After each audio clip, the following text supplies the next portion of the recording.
Namaste from Bharat. My name is Anchal Sinha, researcher at Indic Researchers Forum. I'll be the host for the inaugural session.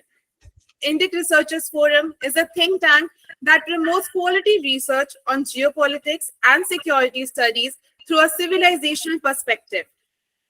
The organization strives to bring scholars, experts, and practitioners together to deliberate and strategize India's geopolitical and security interests. Bharat and Japan's bond is reinforced by the cultural and civilizational values that bring the two nations closer, with Buddhism and Hinduism serving as a significant thread that ties them together. Furthermore, the confluence of culture, tradition, and ideas between Bharat and Japan since time immemorial has been the foundational block of the Bharat-Japan relations as we know today. Collaborative projects, along with the flourishing exchange of technology and resources, underscore the shared interest in business and development between Bharat and Japan. The defense cooperation plays a crucial role, with joint military exercises strengthening the partnership further. Both Prime Minister Narendra Modi and the late Prime Minister Shinzo Abe have played instrumental roles in nurturing and strengthening the relationship between Bharat and Japan. We at Indic Researchers Forum have launched our flagship project, the Indic Dialogues, an initiative that will seek to serve as a platform to promote partnership and cooperation with Bharat's like-minded partners, with whom we share common civilizational values, security concerns, and strategic interests. Today, we are organizing Bharat-Japan Indic Dialogue. The dialogue aims to foster a comprehensive understanding of the multidimensional bilateral relations between Bharat and Japan. Through interactive sessions and expert insights, we will delve into the historical ties, examine the present state of affairs, defense cooperation, and analyze the involvement of various stakeholders. The dialogue will seek to deepen the understanding, promote further collaboration, and shape the future course. With this, I now introduce the eminent speakers for the inaugural session. To deliver the special address, we have Shri Baijayan Jai Panda, National Vice President of the Bharatiya Janata Party. To deliver the keynote address, we have Dr. Tomohiko Taniguchi, former Special Advisor to PM Shinzo Abe, and Professor Madhav Das Nalapat, Editorial Director, ITV Network. To chair this session, we have Dr. Nandkishore MS. Dr. Nandkishore MS is an Associate Professor at Department of Politics and International Studies, Pondicherry University, and formerly head Department of Geopolitics and International Relations and Coordinator of Center for Polish and Central European Studies, Manipal Academy of Higher Education, Manipal. He holds an MPhil and PhD in Political Science from Hyderabad Central University, Hyderabad, and completed postdoctorate at the University of Leiden, Netherlands, with Erasmus Mundus Fellowship from the European Union. He has been teaching geopolitics of West Asia, India's foreign policy, concept of war and peace in geopolitics, terrorism, and asymmetric conflicts.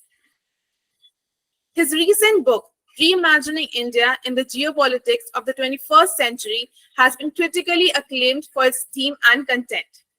He has 4 books in pipeline: India and the Great Powers in the Indo-Pacific, Praxis of a Geopolitical Reimagination, Strategy and Negotiations in International Relations, Understanding Perception of South Asian States on Rising India, Integrating Panchamrit with India's Neighborhood First Policy, The Art of Governing, Revisiting Kautilya's Arthashastra for the 21st Century. Dr. Kishore is a sought-after public speaker on Dharma, Arthashastra, and Indian knowledge system. Apart from the subject, he teaches on geopolitics and international relations. He is currently heading a major research project sponsored by ICSSR. I now hand over to Nandkishore sir. Thank you, Ms. Anchal Sinha. Thank you, Yashas, for having me here. Namaskar to everyone from Bharat. It's indeed a pleasure to see all of you and be part of such a momentous program, and indeed a pleasure to also chair a session where we have eminent personalities, including my own guru and mentor, Professor M.D. Nalapad. Without taking much time, I would rather keep my comments to the last. I would want to introduce the speakers for this morning. We'll start off with a special address by Baijan J. Pandaji. As it was said in the beginning, he is the National Vice President of the Bharatiya Janata Party and Prabhari of Assam and Delhi BJP units. He's been a four-time Member of Parliament of India, elected twice each to the Rajya Sabha in 2000, 2006 and the Lok Sabha 2009 and 2014. He had been a member of the BJP National Core Group to articulate and communicate the rationale for amending Article 370 of the Indian Constitution relating to Jammu and Kashmir. Sri Jay Panda graduated from Michigan Technological University and with a background in engineering and management, worked in the corporate sector before joining politics. He had helped to form the erstwhile Young Parliamentarians Forum, YPF, and was its convener. He has also been associated with the India-USA Forums of Parliamentarians from its founding in 2001 and was its chairman for 15 years. And I myself was a International Visitor Leadership Program recipient. Sri Jay Panda was in the United States, and there were several places in the Congress as well. Some of them took his name, and they also made a mention of his contribution. He is awarded the Bharat-Nippon National Award for the Best Parliamentary Practices by the Honorable Chief Justice of India in 2008. As a parliamentarian, he has been a member of many important committees like the Parliamentary Standing Committees on Finance, Home, Energy, Urban Development, and Consultative Committee for the Ministry of Finance. Sri Jay Panda, more than all this that he has achieved, has been a veracious speaker and also someone who speaks with utmost clarity. We have been following him on a lot of topics that he has been speaking, more pertaining to Indian politics and government. It's indeed a pleasure to have you here, sir. Over to you. Thank you. It's a real privilege and a pleasure to be speaking at this event where I see many old friends, particularly on this session. Taniguchi-san, with whom I have interacted many times over the years, Sri Nalapad, Srinivasan, so many others, and getting to see the faces of new friends whom I have, whose writings I have read. I would like to thank the Indic Researchers Forum for putting together this event. I think it is at an apt time when there are many developments which should cause us to take a look at what is, in my mind, unarguably the most important relationship that Bharat shares with any other country, which is with Japan. The topic I have been given to talk about is the Bharat-Japan relations and Prime Minister Modi's contribution in elevating this bilateral relationship. There are two aspects to this. The relationship between India, that is Bharat, with Japan is very long-standing and has weathered the test of many challenges. But it also goes without saying that the heavy lifting done by Prime Minister Modi and the developments that we have seen within the last decade under his leadership, and also the leadership of late Prime Minister Abe, has been absolutely phenomenal, has been absolutely stupendous. After World War II, India was one of the first nations with which Japan signed a peace treaty. We have had a steady and friendly relationship, but it has been low-key. Over the past few years, it has got ratcheted up into very high gear for a variety of reasons. I think the most fundamental reason is the underlying shared values that two democracies share. The two most important democracies in Asia are India and Japan. And apart from those values, there are, as the introduction mentioned, many centuries of cultural connections and friendly relations. But what has happened also is the shift in geopolitical considerations has helped the entire world refocus on certain challenges which are very concentrated in the Indo-Pacific region, but they impact all of Asia and they in fact impact all of India. The proverbial 800-pound gorilla in the room, of course, is China. Now, I have had 2 decades of track 2 discussion experience, which was referred to in my introduction. Although one aspect that was not referred to, which I would like to add, is that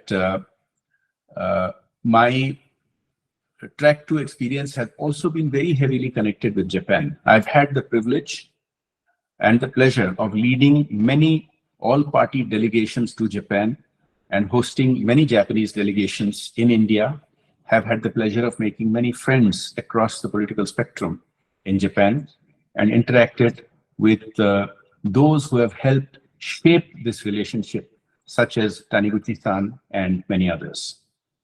Now, the experience I have gleaned from these track 2 is that in the early part of this century, there was still a misguided belief that China, having benefited from the global order, China having benefited by entry into WTO and playing by the rules, would help extend that paradigm. But in fact, that has not turned out to be so.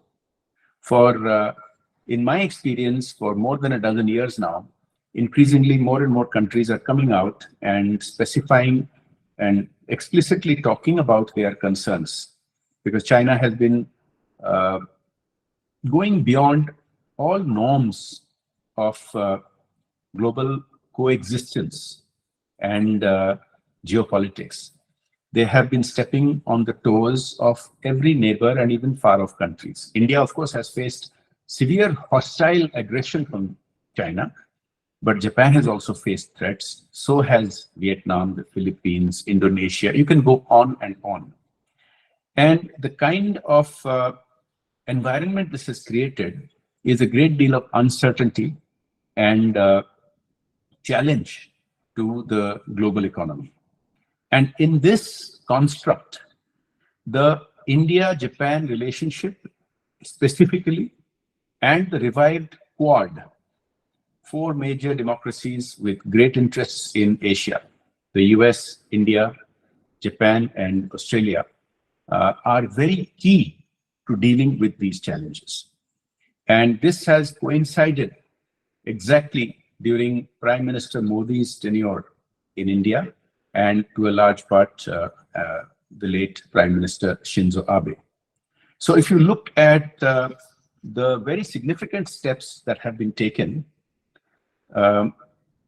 it is under the leadership of these 2 great leaders that the bilateral relationship was elevated to what has been described as special, strategic, and global partnership. It is not just something that has a bilateral impact or only on Asia or the Indo-Pacific, but the entire world. And this is recognized by other nations as well. If you look at bilateral trade, the bilateral trade between India and Japan is $20 billion, which is significant, but it is far below the potential.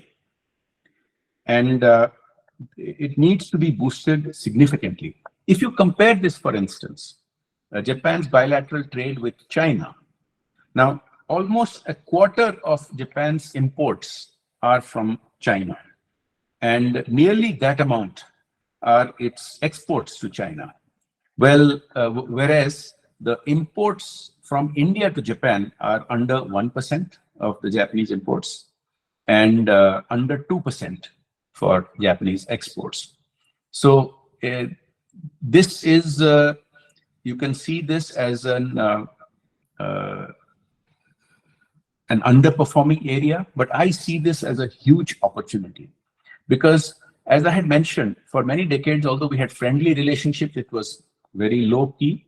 It is only in the last decade that it has become high priority, and thus this potential can be tapped extensively in the coming years. And we are beginning to see how that is happening.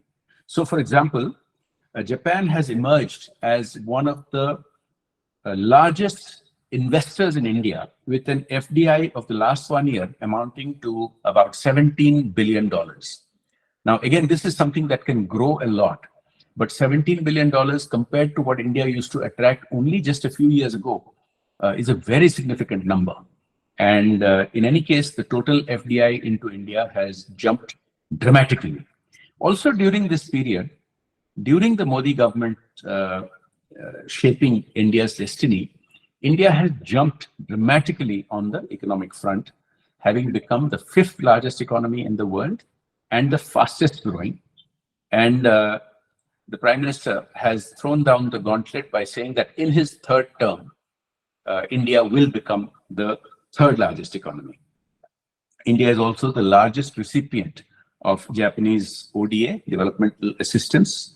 And there are, of course, very significant flagship projects, such as the Delhi Metro Rail Corporation and the Mumbai-Ahmedabad high-speed rail projects. Now, these are flagship because not only are they large, not only are they structured in a manner where true aid and friendship go hand in hand in terms of concessional rates, in terms of the best technologies, but also these are changing the very destiny of India.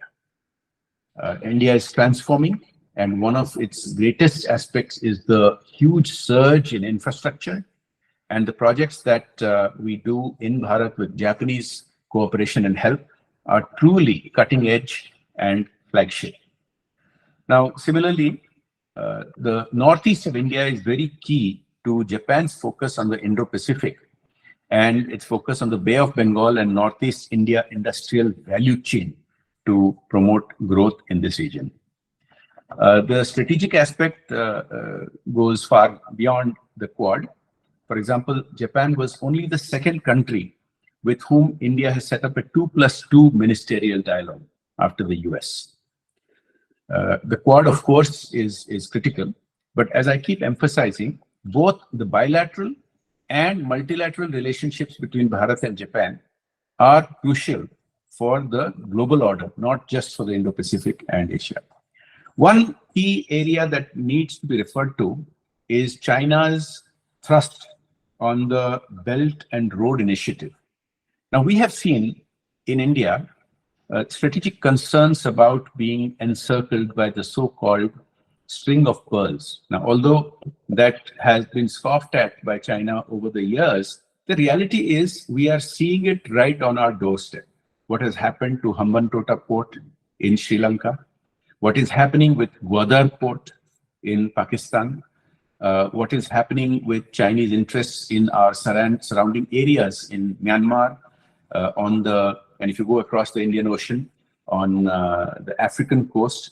These are areas of concern.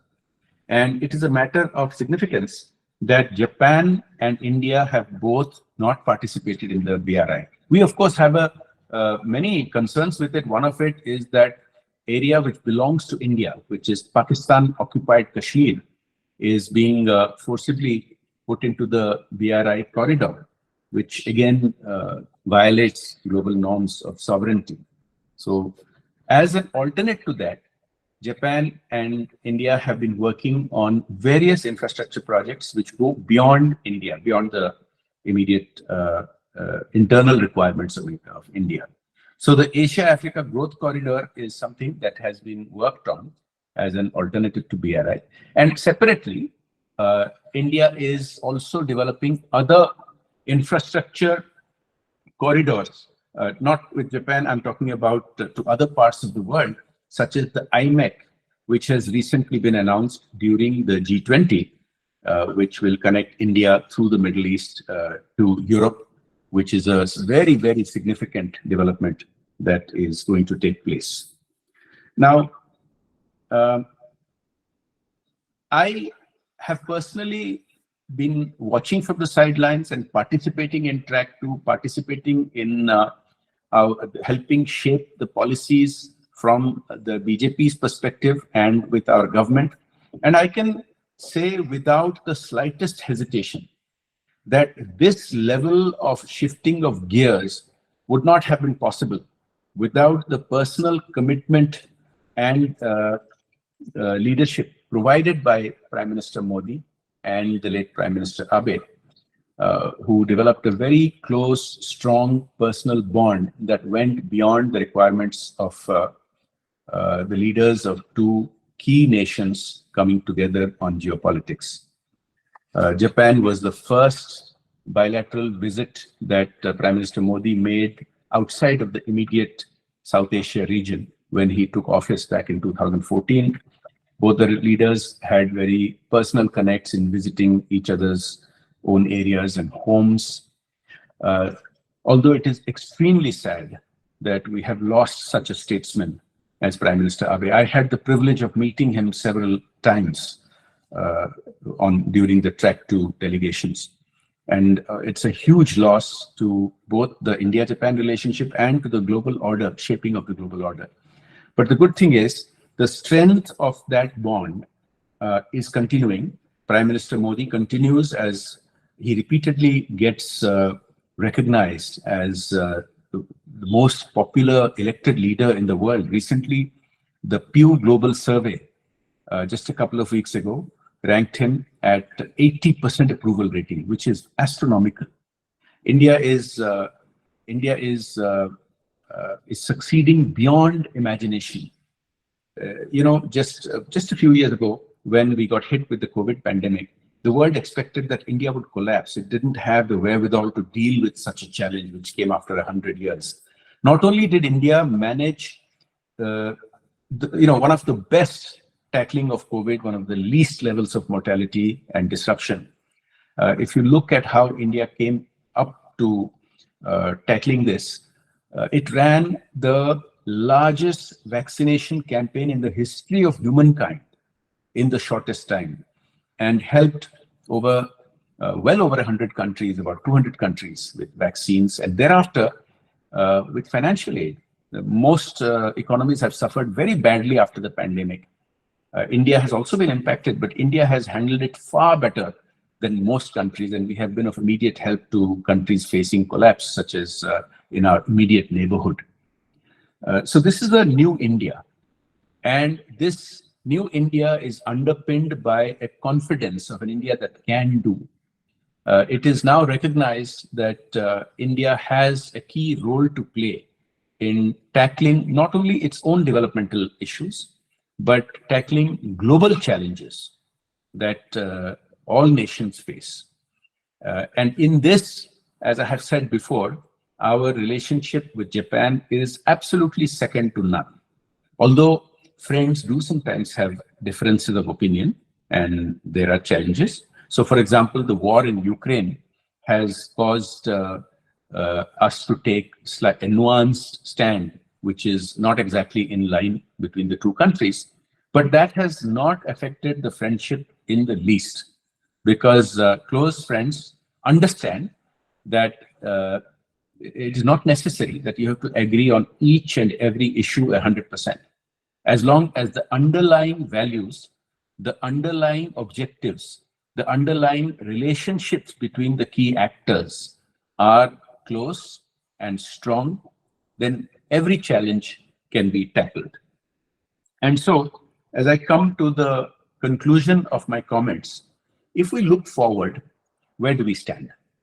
I think, again, I will say the immense credit that I give to Modi ji and to Abe-san is fortunately being institutionalized. It is not just that everything is dependent only on personal relationship. That is the trigger. The personal relationship was the trigger to bring about this. So the cooperation between India and Japan is a symbol of how two democracies face with extreme challenges.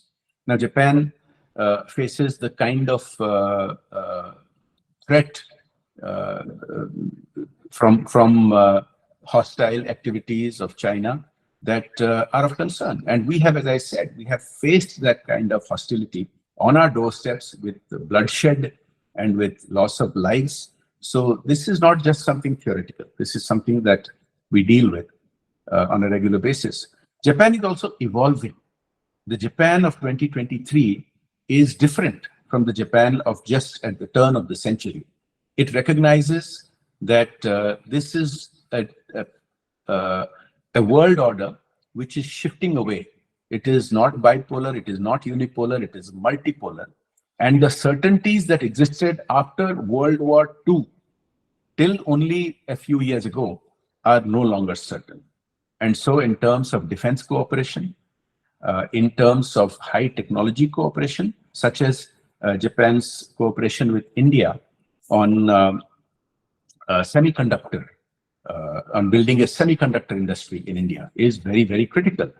And the kind of exercises that we conduct in cooperation, the naval exercises and other exercises, these are extremely critical. So I can go on and on, but I think I have made the point that this institutionalization that has taken place is still a work in progress. So the last thing I will say is that some of us who have served in parliament for many terms, some of us who have been in government, have developed relationships across with legislators in Japan. I think that needs to be strengthened further. I think the relationship between government to government is extremely strong. I think the business and investment relationship is just getting stronger every day with the great Japanese presence in India and an increasing importance of India in the Japanese economy and industry. I think in terms of people-to-people connect, there is a lot, but we need to do a lot more. I think there is scope for a lot more people-to-people connect. There is a scope for a lot more on the policy front, for example. The effort that is being done today in this event is symbolic of the many such efforts that are going on. This is a particularly good one, and this will keep the engagement going and being very strong. But I think the areas that we need to focus on more to institutionalize this relationship deeper for the longer term is more people to people and more legislator to legislator. The other aspects of the relationship are taking off in a very good way, and they just need to be cheered on and encouraged. With that, thank you very much for this opportunity. I look forward to hearing Taniguchi-san, and all the best for the rest of this event. Thank you. Thank you, Pandaji. I think that was an erudite lecture that you delivered. You spoke about what it was in the past, what it is today, and what it should become in the future. I think that's a sort of opening that we were expecting in speaking about India-Japan relations, not just about celebrating relation that has stood all sorts of scenarios for a very long time, but also something that can cement. There are common concerns, there are geopolitical concerns, there are geopolitical liabilities, difficulties. There are so many other things that also could be done. Perhaps you have also spoken about how what has been institutionalized so far has also has a potential to go further in different fields. That includes from artificial intelligence to so many other things, from semiconductor to so many, which is the future for India as well. Thank you for that excellent lecture. And with that, we move on to the keynote address by Tomohiko Taniguchi-san. He has worked as the primary foreign policy speechwriter for the late Prime Minister Shinzo Abe, whom we all very fondly remember in India, and the contribution that he made with regard to India-Japan relations. Perhaps in our generation, at least, someone as a prime minister in this country, if we remember, that is Shinzo Abe. Taniguchi-san also drafted numerous speeches on foreign policy for Mr. Abe, including the one Prime Minister Abe delivered to the Indian Parliament in August 2007 under the title Confluence of the Two Seas, which has been spoken so much across the world, not just in India. That also effectively gave birth to a new geopolitical as well as geo-economic concept known as the FOIP, or what we also call as Free and Open Indo-Pacific. In and out of the government, he worked with Mr. Abe for a total of 15 years. His latest book, Prime Minister Abe's Speeches in Japanese, reflects on how Mr. Abe utilized speech occasions to advance the nation's agendas, including Abenomics, the Quad, and the FOAP concepts itself. Taniguchi-san has also held the positions of Special Advisor at the Fujitsu Future Studies Center since August 1st and specially appointed professor at the University of Tsukuba since April 1st, both in 2023. Now, prior to that, he was a professor at Kyoto University while working alongside Mr. Abe and his close aides. He obtained an LLB from the University of Tokyo and holds a doctorate in national security granted by Takushoku University. The London-based Foreign Press Association elected him as the first ever Asian president in 1999. It's indeed an honor and a pleasure to have you, Taniguchi-san. Over to you to deliver the keynote address. Thank you. Thank you so much. This is the first time for me to attend a conference about our bilateral relationship that is not called India-Japan or Indo-Japanese, but Bharat-Japan. Should it be called India or Bharat? In my country, too, there is a question of whether we should call it Japan, Nihon, or Nippon. Nihon and Nippon are exactly the same and interchangeable.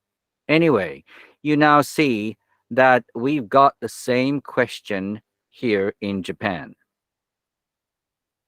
The word Japan has been used in Europe since the days of Marco Polo, but before that, in the long history of my country, the country was never referred to as Japan.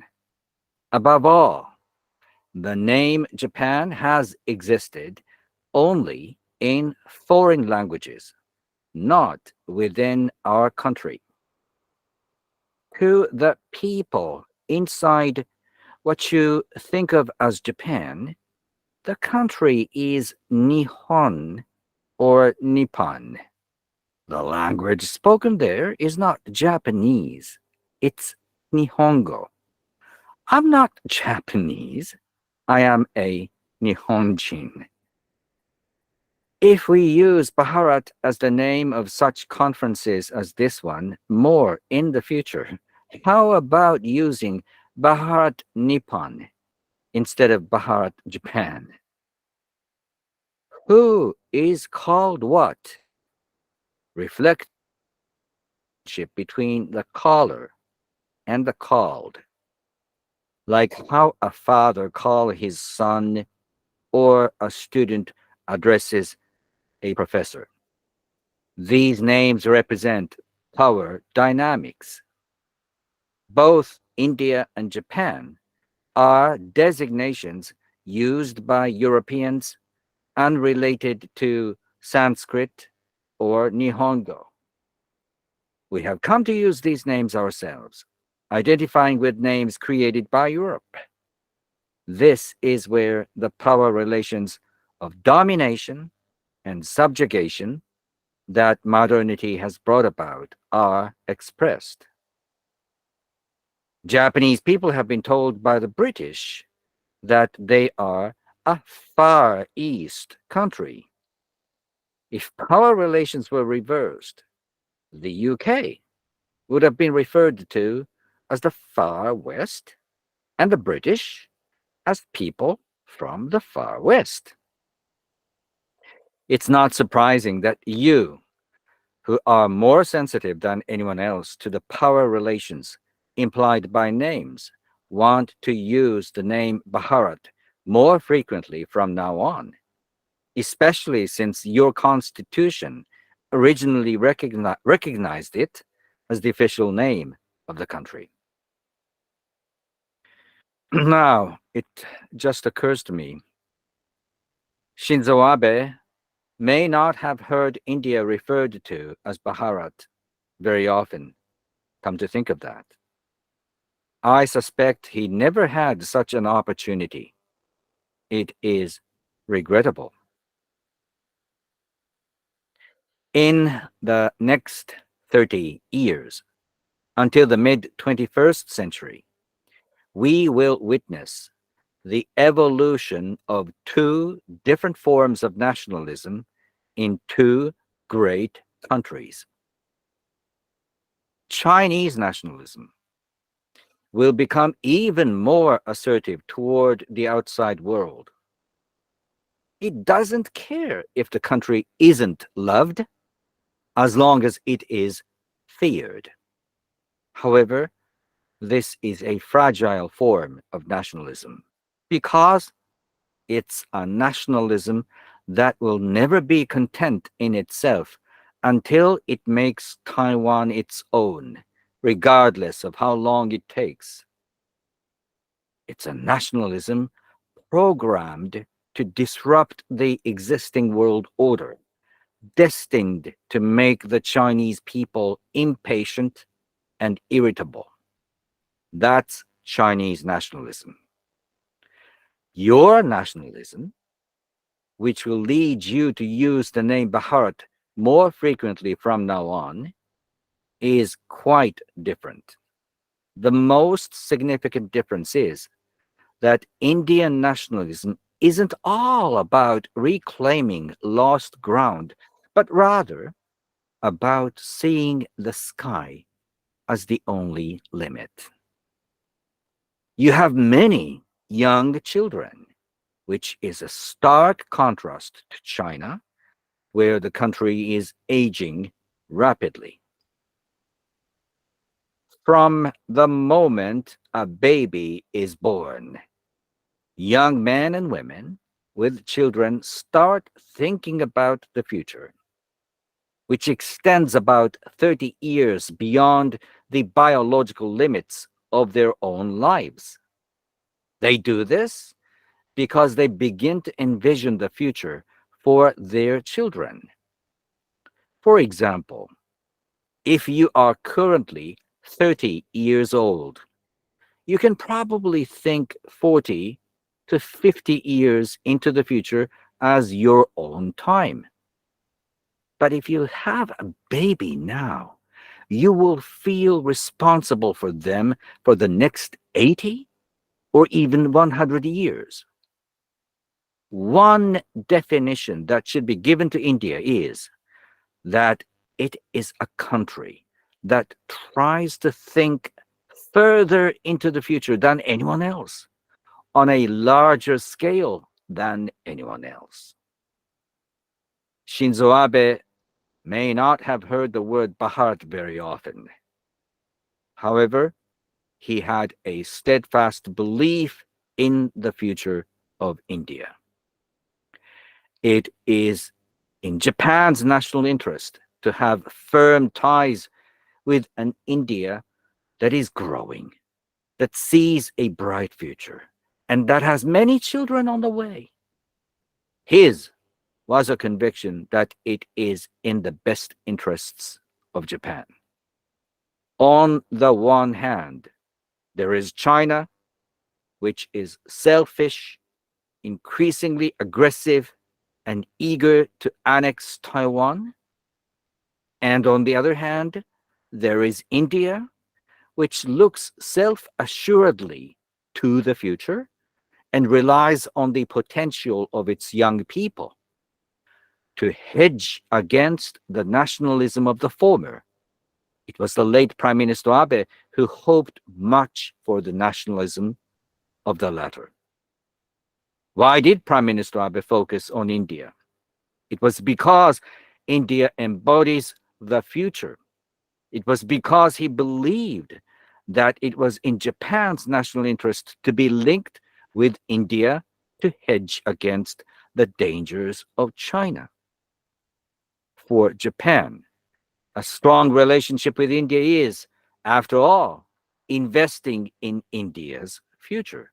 To invest in India's future is to invest in Japan's future and the world's future. That is what the late Prime Minister always had in mind. The most painful aspect of Bharat-Nippon relations, therefore, is the loss of the giant locomotive that was Mr. Abe. We have lost a steadfast compass that was Mr. Abe. We have lost Abe, the most optimistic leader regarding India's future. The ship from Tokyo to Delhi has lost its captain. For a while, the ship will continue to sail on autopilot. But soon it will slow down and the bow will sway to the right and left. There are already signs indicating this is likely to happen. Japanese government leaders, from the prime minister to the foreign minister, have started to mention FOWIP less and less. Instead, they use the term free and open international order. The Indo reference has been removed. The sharp regional focus has disappeared. As for Quad, it is shifting from being primarily a platform for military cooperation to focusing more on softer topics like vaccines, infrastructure, and climate change. This trend is not exclusive to Japan. We can observe similar developments in the US as well, where there is a move to temper the sharp edges of Quad. Why, you might want to ask, is this softening happening in Tokyo? I see three reasons behind it. Firstly, there are those who don't want to provoke China too much. I should ask, how long will it take for Tokyo's leaders to fully realize that China is a country that will become more aggressive if they show any hint of weakness?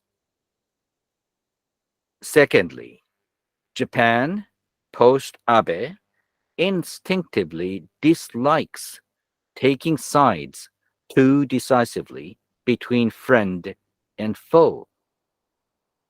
They want both India and Pakistan to hold them in high regard. However, how long will it take for Tokyo's leaders to understand that as long as they do this, no one will truly hold them in high regard? Thirdly, there are those in Tokyo's political circle who want to downplay and preferably quietly bury the legacy of the late prime minister. FOWIP and Quad were concepts with a clear focus for Abe. He wanted to counter China's power projection into the Indo-Pacific and its attempts to dictate terms through force by keeping the seas open. FOWIP and Quad had three elements that were important to their creator, Shinzo Abe. The first was China, second was China, and third was China. He wanted to check China's projection of power into the Indo-Pacific and its attempt to dictate it by force by keeping the wide open seas free and open. The strong military ties between the four maritime democracies, Australia, India, Japan, and the US, were intended to deter China from military adventurism. For Abe, FOWIP and Quad were all about China. However, that focus has since weakened.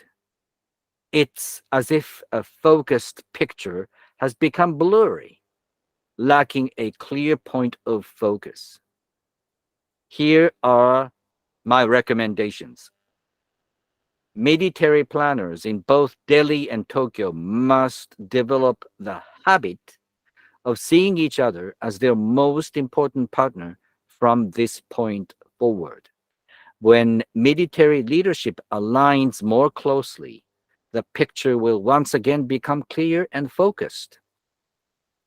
Secondly, there must be much closer communication between prominent Indian politicians like BJ Panda, whom I deeply respect, and the next generation of politicians in Tokyo. These two aspects are crucial to steering a ship without its captain, maintaining continuous military and political cooperation with the other side must become an enduring practice. Thirdly, both sides should make an effort to understand each other's values and cultivate a habit of mutual respect. Ask any Japanese lawmaker about the difference between the Republican and Democratic parties in the US, and they will likely provide the correct answer. However, inquire about the names and differences of the two major parties in India, and most will struggle to answer. My country has not forgotten Rabindranath Tagore. His works are still readily available in Japanese. Yet, how many people in Japan know that India's national anthem was written by Rabindranath Tagore? Not many, I would have to say. Speaking of which, let me take this opportunity to explain the Japanese national anthem, its lyrics in particular, which goes like this, and that's very short. May your life continue for 1,000 years, 8,000 years, until the small stone eventually becomes a large rock and moss grows over the whole surface. That's what the anthem means. What did you think? In fact, it is a song about love and deep friendship based on an ancient poem. I hope more people in India can learn about such things. Japan can adopt India's optimistic approach to the future by becoming deeply engaged with India. I believe that a thriving Japan will benefit India, the Indo-Pacific region, and the world. It's been an honor to deliver the keynote today alongside the esteemed Honorable B.J. Panda and Professor Madhvav Das Nalapat under the chairmanship of Dr. Nanda Kishore M.S. I am pleased to be part of the inaugural session of the Bharat-Japan Indic Dialogue 2023. I would like to conclude my speech by expressing my gratitude to all of you for your efforts in preparing for this event. Thank you so much. Thank you, Taniguchi-san. There are so many students who have been texting me at this moment when your talk is going on. Just stunned, and they also are extremely appreciative of the way you have spoken this morning. I'm sure you were one of the wheels in Abe's whole idea to take forward Bharat-Nippon relations. Extremely pragmatic lecture that you delivered, keynote that you delivered this morning. Taniguchi-san expressed some very, very vital concerns. First, he said there's no serious regional approach in the Indo-Pacific. The word Indo-Pacific is missing, which is of a grave concern that he spoke about. His concerns about Quad itself, which should have been progressing and going forward and seeing a common problem. That's the third one he spoke about, a common problem with China, which is going to become more and more problematic in the days to come. And then the last that he spoke was also no place for foes of China in Abe's calculation itself, which doesn't seem to be percolating in the current leadership in Nippon itself. Apart from that one, the weakening and the blurry focus of Japan as of now is a concern that he spoke about. At the same time, he's also, being a pragmatist, also has suggested how perhaps both these nations can come together by suggesting that both have to realize that we both are most important partners. Second is having greater, closer communication. Third, understand each other's value and respect. Perhaps that's the only way Bharat-Nippon relations can go forward. Thank you for that excellent talk, Taniguchi-san. We appreciate your presence. We appreciate your concern. We appreciate the love that you have for this country. Last but not the least, we have also said about the love Abe-san had for this country. I'm sure wherever he is, his words and his thought and his work will live with India as long as Bharat and Nippon continue to be in this world. With that, I move on to my the next speaker. He's none other than my own mentor and my guru, Professor Madhav Das Nalapat. Professor Madhav Das Nalapat is India's first professor of geopolitics, because the Department of Geopolitics, you might have not even heard in any other part of the country. It is he who started and brought this thought that it was the most important part of our strategic culture. So he started this Department of Geopolitics and International Relations. That's why he's the first professor of geopolitics, vice chair of the Manipal Advanced Research Group, and UNESCO Peace Chair at the Department of Geopolitics and International Relations at Manipal University, India. Professor Nalapat is a philosopher and ideologue who has defined India's new nationalism since the 1980s. He believes in and promotes India as a global power. His mantra is India first. A gold medalist in economics from Bombay University, his academic career began as a fellow of the Center for Political Research in 1974. As editor of the Mathrubhumi Daily and later as editor at the Times of India, he increased their respective calculations exponentially. He's the author of 7 books, at least being the latest one being The Practice of Geopolitics. His current positions include editorial director of the ITV network, including the News X and the Sunday Guardian India, in which he presents 2/3 column weekly. His insights and foresights have frequently changed the course of events. Professor Nalapat believes in a strong economy, strong national defense, and a free secular society. It's condemned administrative as well as bureaucratic corruption for a very, very long time. More than anything else, he's been a great influence to lot of youngsters in India. He's been promoting India as a world leader, and it's indeed a privilege and an honor to have you here, sir. Over to you. Thank you very much, Nanda. And I want to say that we are missing you very much on campus, and we hope that your stay away from us will be temporary. Having said that, I want to say that I congratulate the Indic Forum for this particular initiative, because as Taniguchi-san has very correctly said, that the relationship between Bharat and Nippon is extremely important.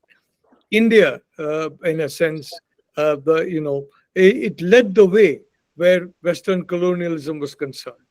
And when it was almost looking impossible to get free of Western colonialism, in India, the people of India, including significant sections of the armed forces, that should not be a forgotten chapter in our history. And I'm happy that under this dispensation, Subhash Chandra Bose has been given the recognition he merits.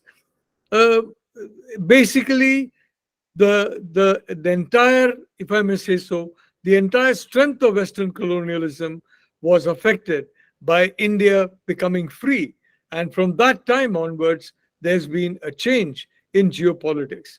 As far as Japan is concerned, for a long time, there was a kind of an inferiority complex where Nippon and Bharat were concerned.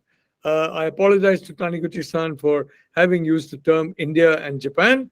So let me go back to Nippon and Bharat. But Nippon showed, the Nippongo people showed that Japan could do it and Asia could do it. And today we have got 3 out of the top 5 economies in the world are Asian. 3 of the top 5.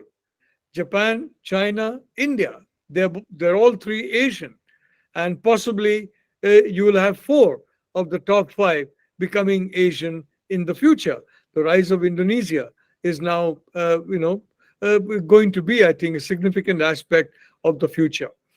What I want to say about Prime Minister Modi and Prime Minister Abe is that both believed in their own countries. Modi believed in Bharat, and Abe believed in Nippon, and in the Nipponese, Nippongo people, and in the Bharatiya, the people of Bharat. They had a very strong belief, and they came from the people. And that was a very important point, because this, as Taniguchi-san has so correctly said, a kind of an inferiority complex which immediately weakens your will and your resolve. And if your resolve and your will are weakened, then mountain climbers will tell you, those who try and accomplish difficult tasks will tell you, it becomes impossible to achieve that task. You have to have determination. You have to have self-belief. And what is so special about Abe-san, what is so special about Narendra Modi, both have an immense sense of belief in the country, a belief that the country is special, and in the future of the country and the future of the people. And I think it is this that led them to form a very, very close relationship. The second point is, I think it was, again, Taniguchi-san, and I must say that I was really, listening transfixed to his words. And he talked about a compass. You're quite right. A compass will show you the direction. If it shows you the right direction, you may have artificially created compasses. And we all know that there are countries that are trying to ensure that our compasses go wrong and point south where it should be pointing north. And what is happening in sections of the polity in India, what is happening in sections of polity in Japan. Again, I apologize, Taniguchi-san, for having used those words. I've used them all my life, so it's very difficult to change immediately. But I hope in a few months, if not 6 months or a year, I will completely, change and make it Bharat and Nippon. But having said that, the point about Abe-san, the point about Narendra Modi, they had the compasses that pointed due north. They knew what north was, south was, east was, west was, and they followed their moral compass. They followed their ethical compass. They followed their geopolitical compass, and that led them towards the close friendship that Abe-san had with Prime Minister Modi. A friendship that is beyond just human relations, a friendship that is beyond emotion, a friendship that is based on an understanding that the humanity and the human race cannot afford an era in which you have rampant authoritarianism, exclusivism, and a world in which once again you have a unipolarity in which, as frequently pointed out, a vertical world order in which those at the top crush those at the bottom, but a horizontal world order. And this horizontal world is what Prime Minister Modi believes in and what Abe-san believed in. And at a time when India was seen in Japan by many Japanese people as just another very poor country, a country with a very low per capita income, which indeed we are, if I may say so, as compared to Japan. But the reality is that there is something special in India. There is something special in Japan, special in the Indian people and the Japanese people. And perhaps, the Kimi Gayo, the beautiful Japanese national anthem. Incidentally, I have listened to it not once, but several times. It has inspired me a lot, if I may say so.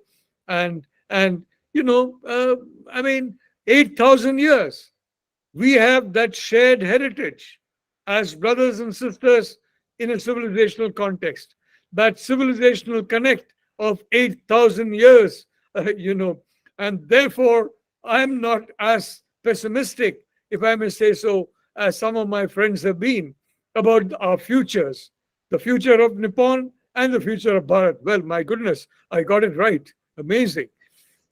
Look around us.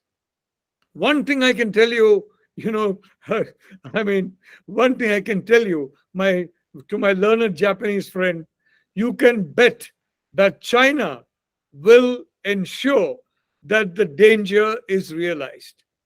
Way back in the 1930s, the real geopolitical center was Europe. There was a European country that sought to change history and that sought to dominate the world.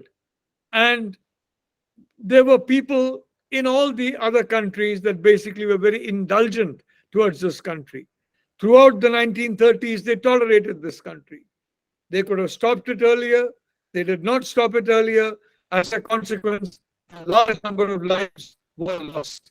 But finally, they woke up to the reality. Why?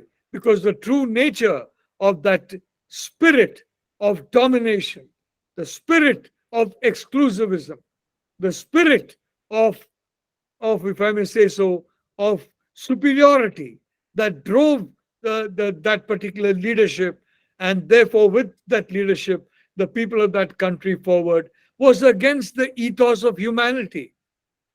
And we in the world, we share 8 billion of us, just one earth, and we need a common humanity, which is why, for example, Narendra Modi has been constantly talking of the earth is one family, of Vasudeva Kutumbakam. Well, yes, Vasudeva Kutumbakam, the world is one family, but for that there is a precondition. Those who are part of the Vasudeva Kutumbakam network, or potentially part of it, have to have a mindset that accepts that the earth is one family, and not a mindset that believes you must crush, you must destroy, you must dominate. And I can assure you, Taniguchi-san, that what we are seeing in the world today is the overt manifestation of that.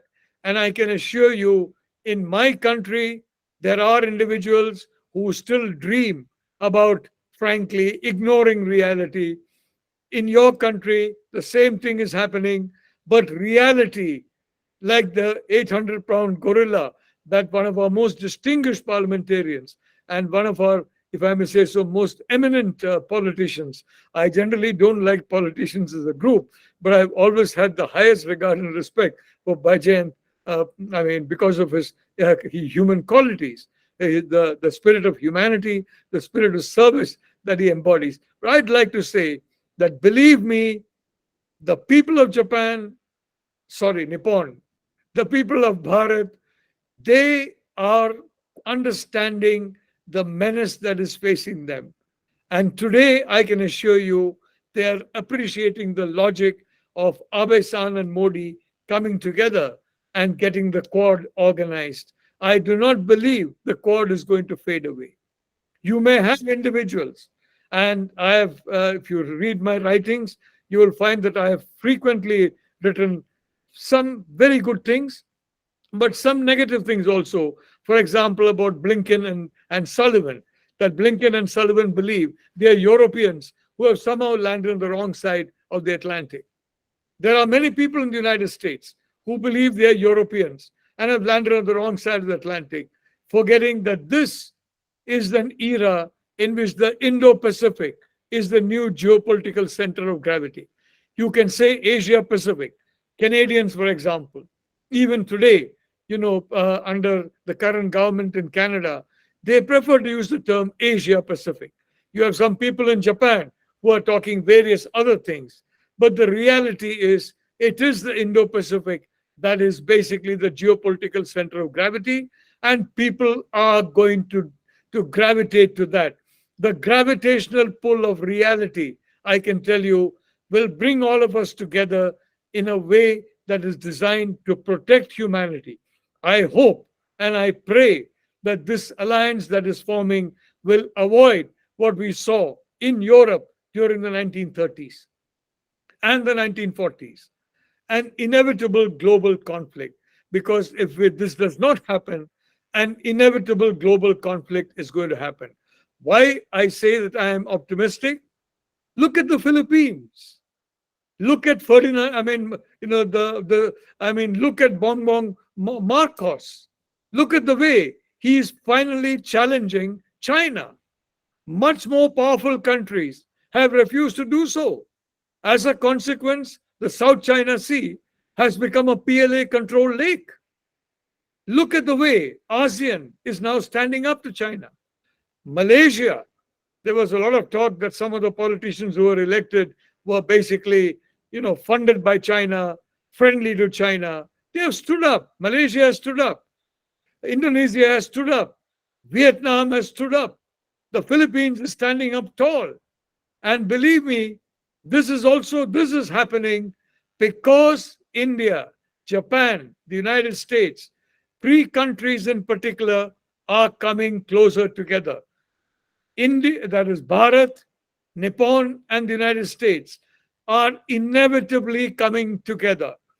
Taniguchi-san, in the Second World War, the Soviet Union under Joseph Stalin, the United Kingdom under Winston Churchill, and the United States of America under Franklin Roosevelt formed a coalition that ensured the complete destruction of the Nazi armies and the ending, the extinguishing of the evil lamp of Nazi philosophy, doctrine, and the monster who created it, Adolf Hitler. These three very dissimilar people running very dissimilar countries came together. If they could do it, and yes, Taniguchi-san, they did it 10 years later than they should have. We should not make the mistake of doing it 10 years later than what we should have. I think we are now into that era of the clock where every hour, every minute that passes is reminiscent of the 1930s in Europe. The sooner we act, the better. But having seen the unity in ASEAN, having seen them standing up, having seen in Canada, Justin Trudeau himself having to admit that India is an important partner, and having seen the crashing of his illusion that just because he comes from a particular ethnic group that floated on the other side of the Atlantic, other members of that ethnic group throughout the world will stand up and stand with him. It's a doctrine which, frankly, is a doctrine which is followed by the country that you have named very often in your talk. I am going to be a little more diplomatic. I'm not going to name that country, but we all know that country. And the ruling party of that country is motivated by a perception of superiority of a particular people, of a particular civilizational and ethnic kind of people. And any feeling of exclusive superiority is wrong in a world where 8 million of us share a common humanity and we share a common earth, as Prime Minister Modi has repeated. I would again like to say, time is running out. We are now in the 1930s where this era is concerned. We are now in 2020s, but we're actually in the 1930s. And we should not be in 2030 a situation that the world was in 1940. In that, Nippon and Bharat are very, very important. And yes, there was frankly, to my mind, it's extremely mysterious the way Abe-san met his end. We have had mysterious deaths. Mr. Trotsky died in a very mysterious way. Sirhan killed. Lee Harvey Oswald in a very mysterious way. And silence forever what happened to John F. Kennedy, who, by the way, wanted to withdraw American troops from Vietnam. We don't know. Mysterious people come and do strange things. And a mysterious person came and did strange things and took away Abe-san. But let me tell you, the philosophy of Abe-san is rooted in the welfare and well-being of humanity. The strength of character and determination of Abe-san comes from the strength and character and determination of the Nippongo people. Just as the strength and character of Narendra Modi comes from the strength and character of the Bharatiya people. Believe me, Taniguchi-san, we will endure, we will succeed, and we will win this new conflict, what I call Cold War 2.0. Some years ago, my colleague Nanda Kishore will know about that. And my latest book, by the way, is called Cold War 2.0. It's been published by Penguin and it is there now. It was released last month in September. But I would like to say, I am optimistic that this time around, the natural partners against this expansionist, exclusivist power. And again, I would like to add, I do not blame the Chinese people. I do not blame the great Chinese culture and civilization. I blame the Chinese Communist Party, which from 1921 had this effort to basically try and be this, dominate first Asia and then the world. They want to begin with the Indo-Pacific and then move on to the Atlantic. They want to begin in Eurasia, move on to Europe, and then to North America. But believe me, I can tell you, the clock is ticking, yes. But you had people in the 1930s who recognized that danger in Europe, in North America. And you have people in Asia who recognize that danger. And I am proud to acknowledge, Taniguchi-san, that you are among them. And I can assure you, you are not alone. And from my experience, I belong to the older generation. My experience, it is the young people who appreciate the logic and the thinking that we say. It is the young who come forward and ask us, like, for example, the organizers of the Indic Forum, because it is their world that is in danger, their world that is being challenged by the intending hegemon. I want to end by saying India opposed a unipolar world order in the 50s, correctly, in the 1960s, correctly. We oppose a unipolar world order in this century. We strongly, totally oppose it in the 21st century.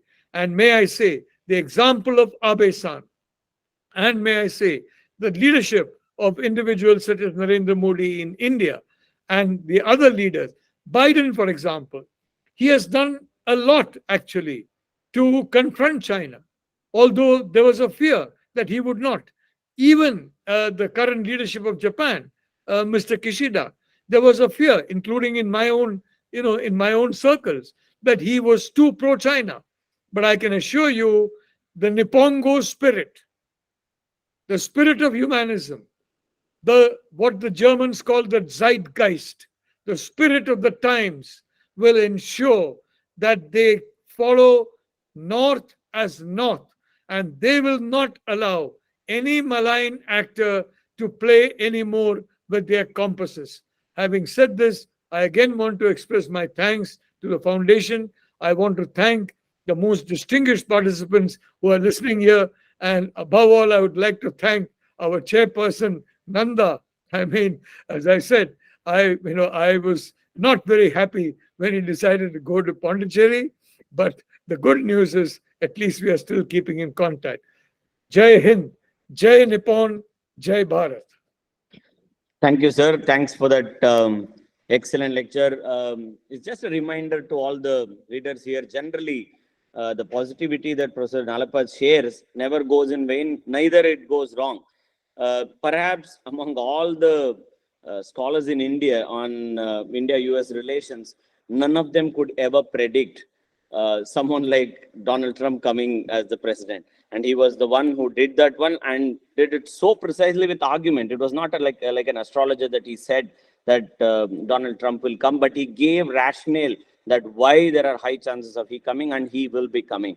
So that's the same positivity that again he's exhibiting here, that India-Japan relations will grow and grow. And this is going to be in the hands of the youngsters, including people who are leading a forum like Indic Research Forum. Thank you, Professor Nalapad.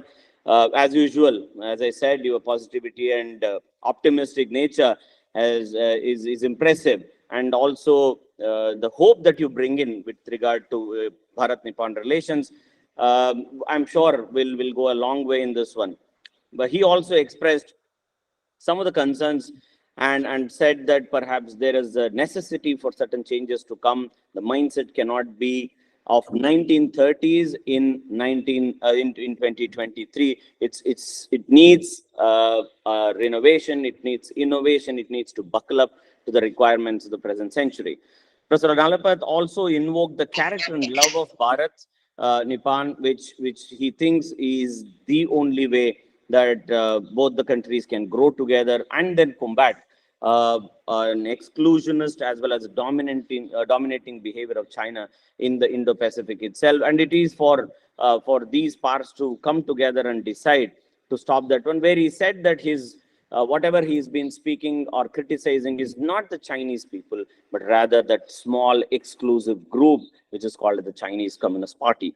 But his belief in the youth and belief in the relations that have stayed this long, with invoking from Subhash Chandra Bose to Tagore to everyone, is a reminder for each one of us that India and or the Bharat and Nippon relations will go on and on. I think all the three speakers were prolific. We started off with Sri Jay Panda, who gave an erudite lecture on India-Japan relations, pragmatic components of how it was, how it is, and how it has to be. Then we heard Kamuichi-san.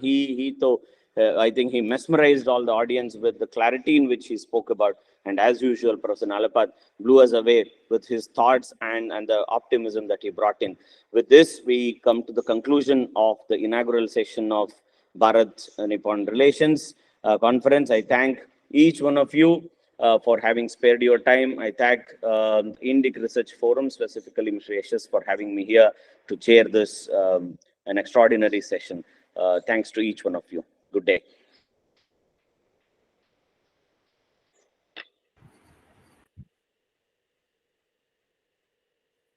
I would like to thank the session chair, Dr. Nand Kishore, Sri Bajayan Panda, Dr. Tomohiko Taniguchi, and Professor Madhav Das Nalapat for a powerful start to Bharat-Japan dialogue. It is indeed a privilege for us to hear from such an eminent panel. With this, we have come to an end to our inaugural session.